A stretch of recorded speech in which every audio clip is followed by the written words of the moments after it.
Magandang buhay mga kapanalig! Happy Wednesday morning!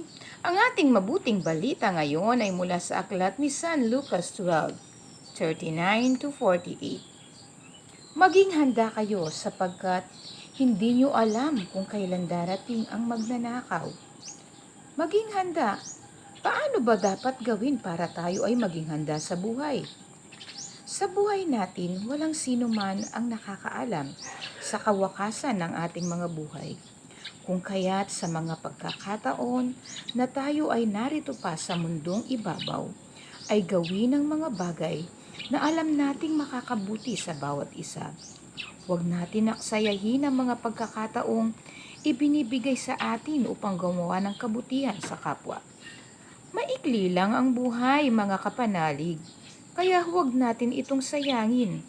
Pakapilitin nawa natin na sa ating pag-alis sa mundong ito ay puro mga kabutihan na ating nagawa ang maiiwan na alaala ng mga tao na ating nakasama. At hindi yung mga bagay na masasama at nagpasakit ng kanilang kalooban. Always be prepared at all times. Amen.